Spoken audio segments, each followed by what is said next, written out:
Olá, eu sou a Luciana Soares e este é o quadro Mostra Sua Arte. E como eu havia falado na semana passada e vou repetir no próximo áudio, hoje é o último Mostra Sua Arte do ano de 2023 e o encerramos com a ópera O Elixir do Amor. Nós passamos de 60 dias para cá pela ópera Turandot, Don Giovanni, Carmen, La Traviata e enfim chegou o material do Elixir do Amor, que eu fiz para vocês com muito carinho, na realidade apenas reproduzi. Como eu sempre digo para vocês, todos os créditos ao pianista e professor Álvaro Siviero, que promoveu esse curso fabuloso do qual eu tive a honra e o prazer de participar. E poder trazer alguns recortes para vocês de um material riquíssimo e precioso, onde nós juntos aprendemos e versamos por todas essas óperas maravilhosas, onde eu, inclusive, fui ao Teatro Municipal e assisti La Traviata aqui ao vivo e a cores e bem de pertinho. Então, eu agora deixo vocês nesse último Mostre a Sua Arte desse ano, com essa ópera maravilhosa que encheu meu coração de alegria, que é O Elixir do Amor. Um grande beijo a todos vocês e um grande abraço, tanto meu quanto do Arthur, e até o ano que vem. Um grande abraço. Olá, eu sou a Luciana e este é o quadro Mostre a Sua Arte. Então, vamos lá, vamos começar a falar sobre o Elixir do Amor. Mas antes de falar sobre o Elixir do Amor, eu quero recapitular, para nós terminarmos de costurar essa grandiosidade. Afinal, nós estudamos Turandot, Don Giovanni, Carmen, La Traviata e agora o Elixir do Amor, a nossa quinta ópera. Há 2 meses atrás, eu trazia para que nós estudássemos a ópera Turandot. Depois, há cerca de 1 mês, menos de 1 mês, trouxe Don Giovanni de Mozart. Depois trouxe Carmen, e aí La Traviata de Verdi. E nós tivemos uma pequena pausa, diante da antologia, e porque o Elixir do Amor ainda não estava com tudo absolutamente pronto. E aí eu trouxe um outro recorte que foi também muito importante. E aí trouxe, lembra, as crônicas, Trouxe novamente Maund, L.M. Montgomery, com os contos de Avonlea, e trouxemos aí a cidade de Carmody novamente, no O Milagre em Carmody. E hoje volto com todo amor e com todo carinho para falar com vocês sobre o Elixir do Amor. O que é esse poder supremo que mexe com todas as pessoas a ponto de fazer com que elas estejam totalmente entregues, não só à ópera, mas à história que cabe dentro dela, dentro de um período que parece que é muito longo, mas quando nós vamos ver é tão curto porque é tão intenso, é tão profundo e é tão visceral. Então, a última ópera do curso que eu fiz com o professor Álvaro Siviero, Expedições pelo Mundo da Música, eu os apresento agora a leitura do Elixir do Amor. Então vamos iniciar. O nome da ópera é O Elixir do Amor. E o compositor é Gaetano Donizetti, que nasceu em 1797 e faleceu em 1848. O libretista é Felice Romani. A estreia foi no Teatro della Canobiana, em Milão, em 12 de maio de 1832. Os grandes intérpretes do papel título foi Scipa, Gigli e Di Stefano.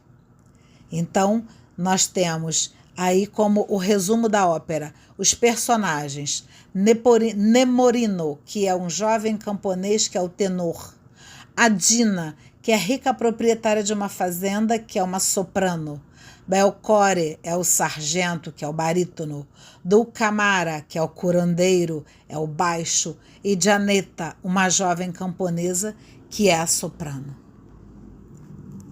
E a palavra elixir? Vocês concordam comigo que ela traz algo de mistério?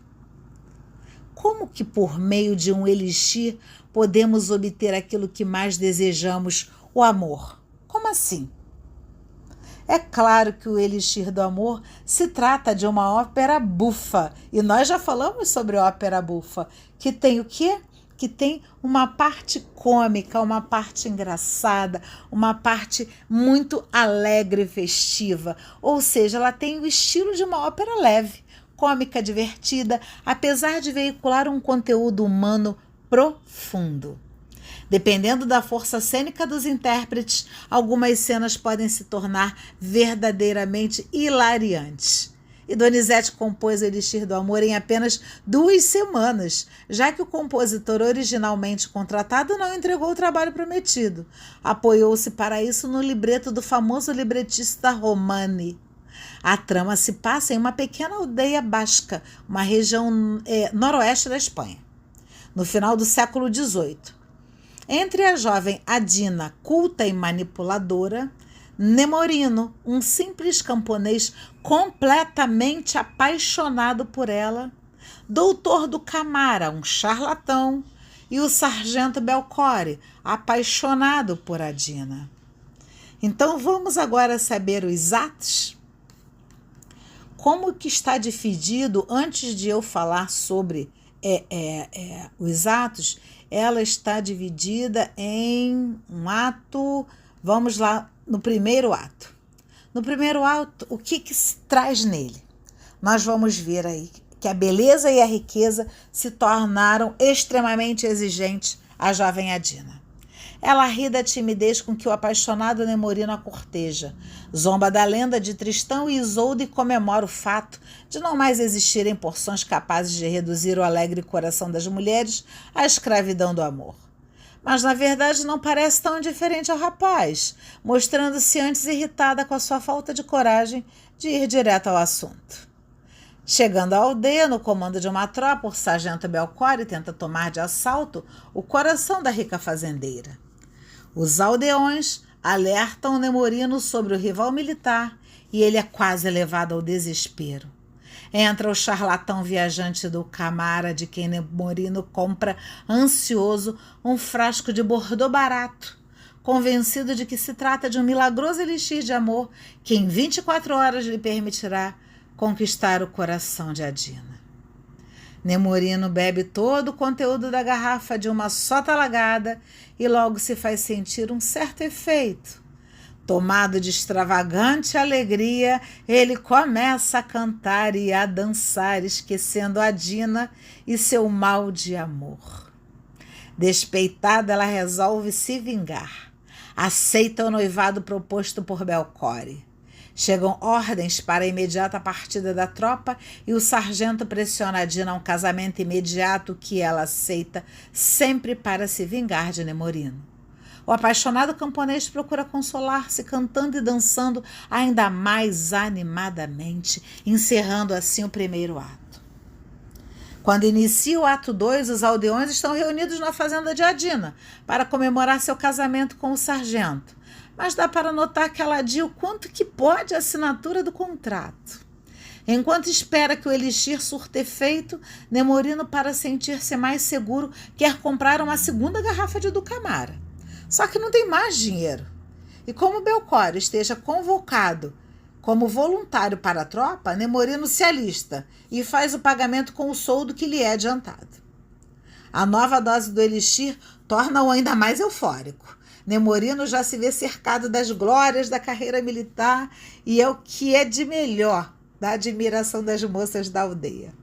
Adina percebe que ele se alistou por amor a ela e dá a entender que prefere a Belcore. Mas é Nemorino quem saboreia agora o prazer de tratá-la com indiferença, atribuindo sua sorte ao elixir. Os aldeões descobriram que o rico tio de Nemorino acaba de morrer, deixando-o como herdeiro. Como ainda ignora a boa nova, no entanto, ele julga ser objeto de tanta atenção por causa da milagrosa porção, acreditando ainda mais em sua eficácia. A insistência do sargento em que assine o contrato de casamento só serviu para fazer que Adina visse que efetivamente prefere Nemorino. A astuta decide passar a ação e compra de Belcore o documento de alistamento do amado. Vende-o assim liberado. Ela o trata com tamanha altivez que Nemorino ameaça procurar a morte em combate, ao que ela desmaia em seus braços.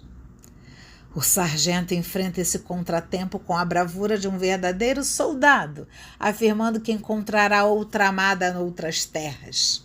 Do Camara vê seu prestígio tão aumentado que vende todo o estoque de Bordeaux aos aldeões por um preço que o faz rico de uma hora para outra.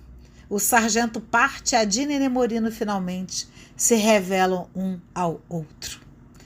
Uma das áreas mais célebres de toda a literatura operística encontra-se no ato 2 de O Elixir do Amor. A romanza para tenor, una furtiva lágrima, cantada por Nemorino no momento em que Adina o abandona, cheia de tristeza por pensar que tornou-se indiferente a ela. A partitura de Elixir d'Amor é uma das mais agradáveis compostas no gênero cômico, afirma o Dictionnaire des Opéras. São numerosos os motivos cheios de encanto e as melodias graciosas. No primeiro ato, o dueto para tenor e baixo reunindo Nemorino e do Camara é uma pequena obra-prima de vivacidade, com um acompanhamento tão interessante quanto as partes vocais.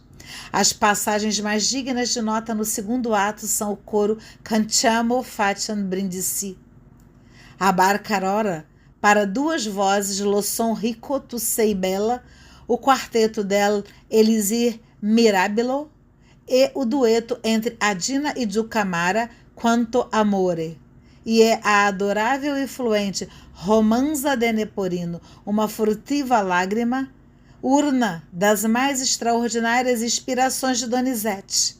A estas poderíamos acrescentar a melodiosa área em que Adina faz as pazes com Nemorino, Prendi per me sei libero.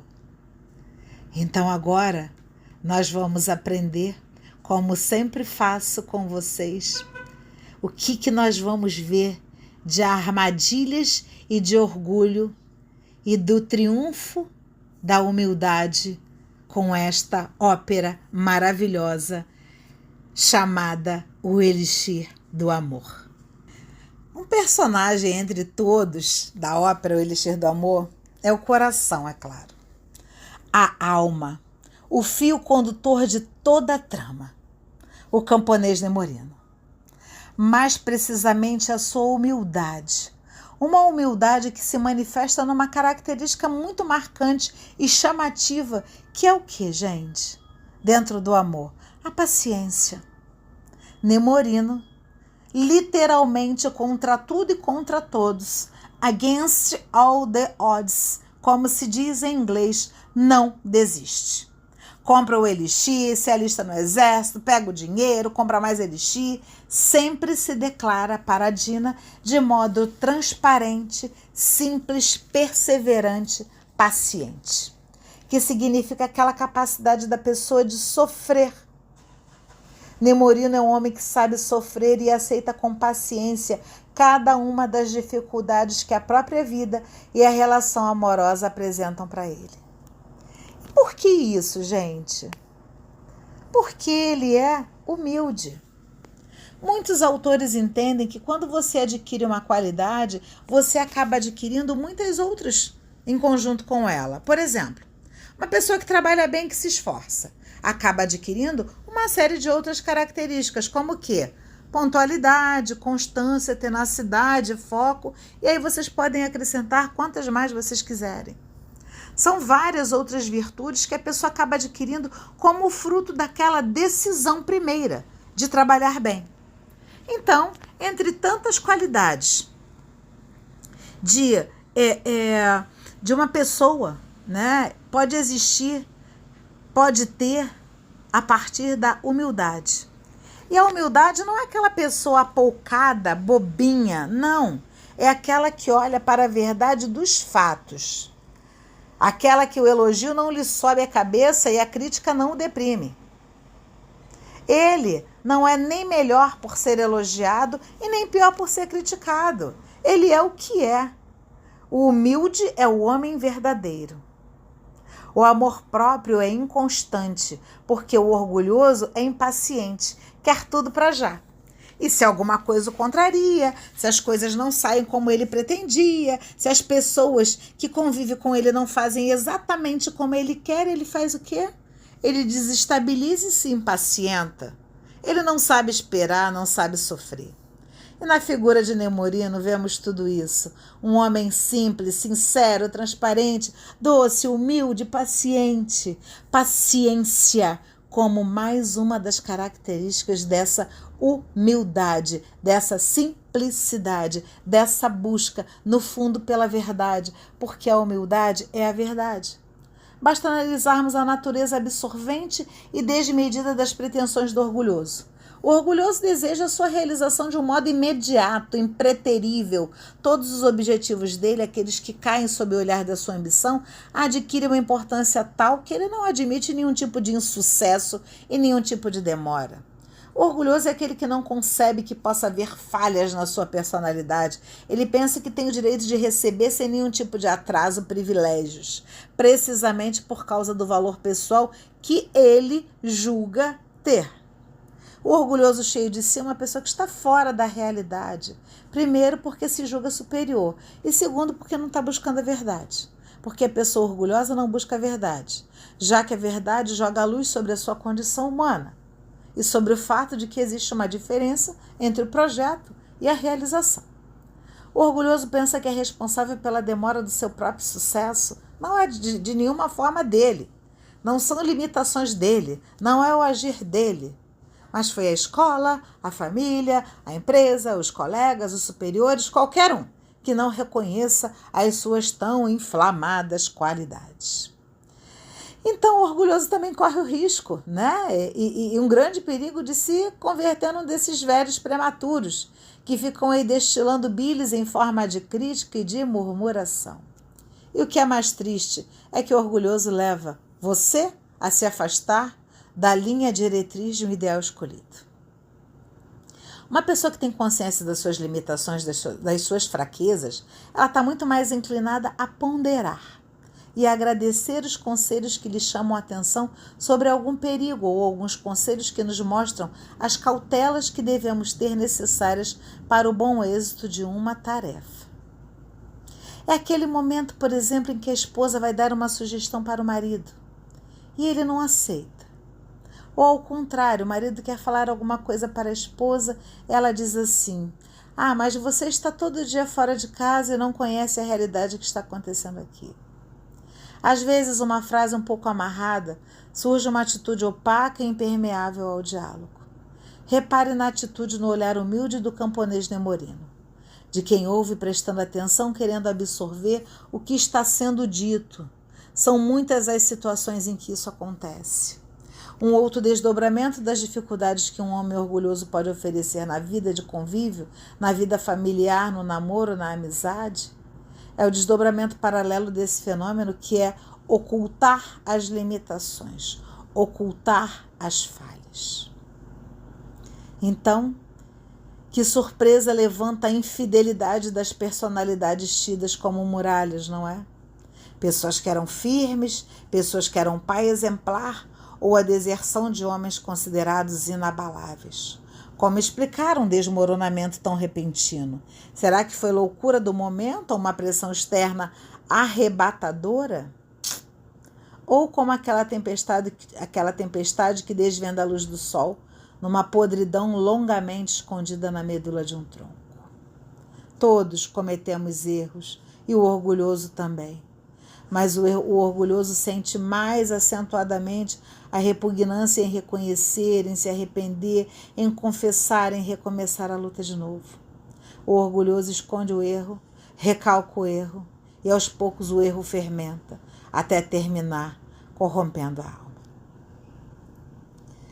Agora, e é por isso que a gente vê que quando tudo isso tem uma página virada,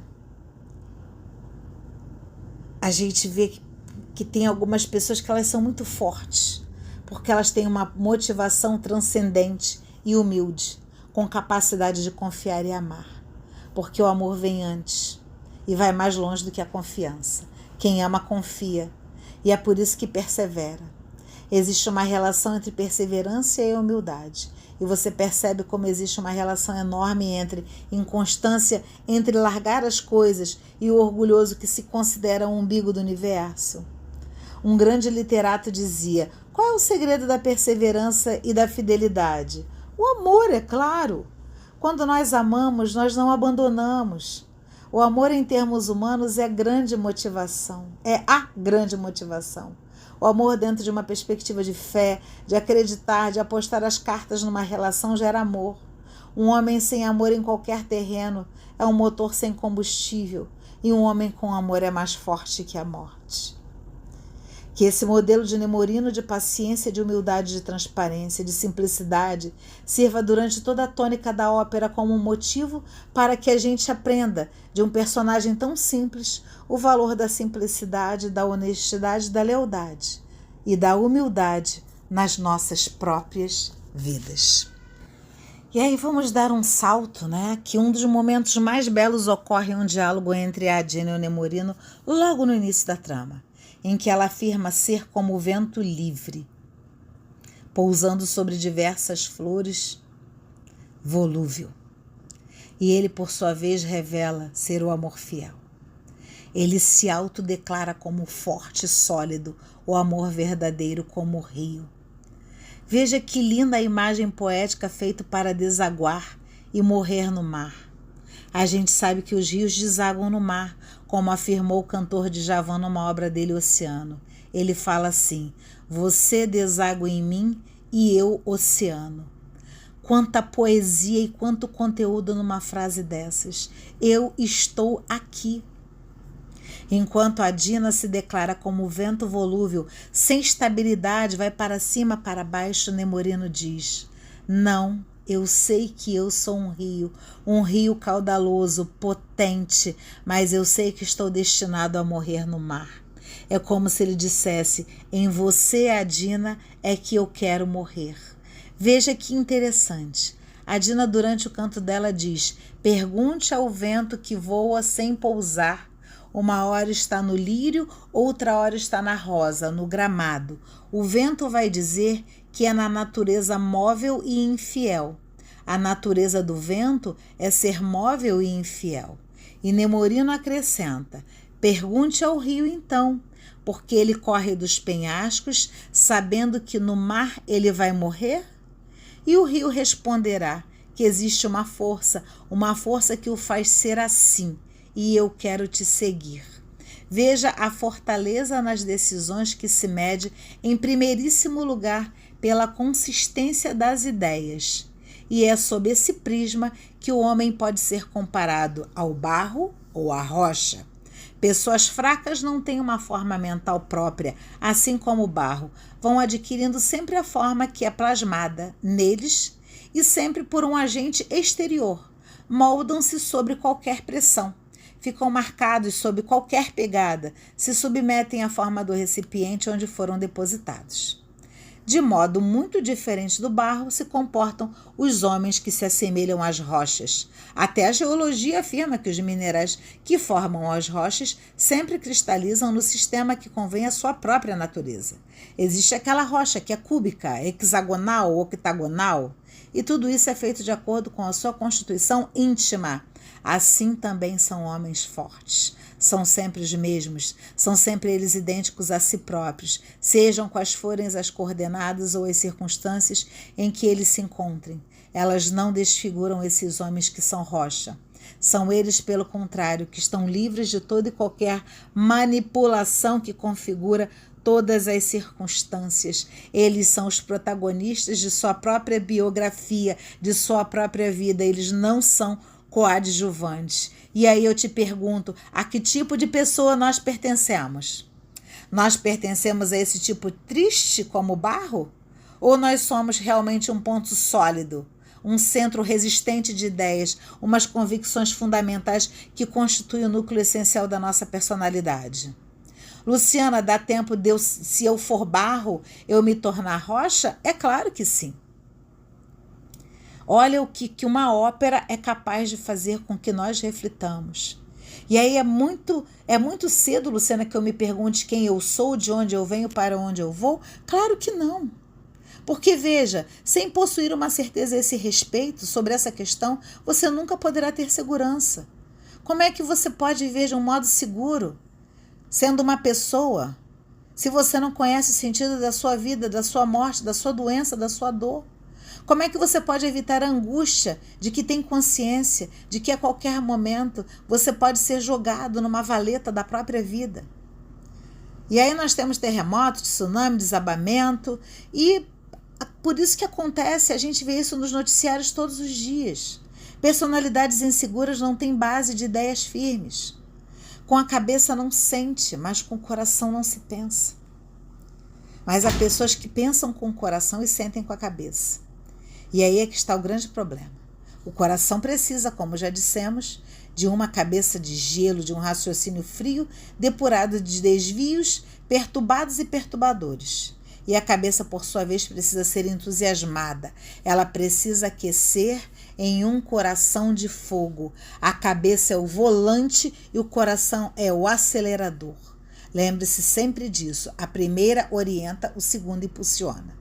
Muitos dos desastres da vida são provocados quando os papéis se invertem, e é por isso que durante toda a trama a gente percebe uma Dina instável, confusa, atrapalhada, dependente das reações do Nemorino, aceitando se casar com o sargento Belcore por pura involuntabilidade. Não consigo falar essa palavra.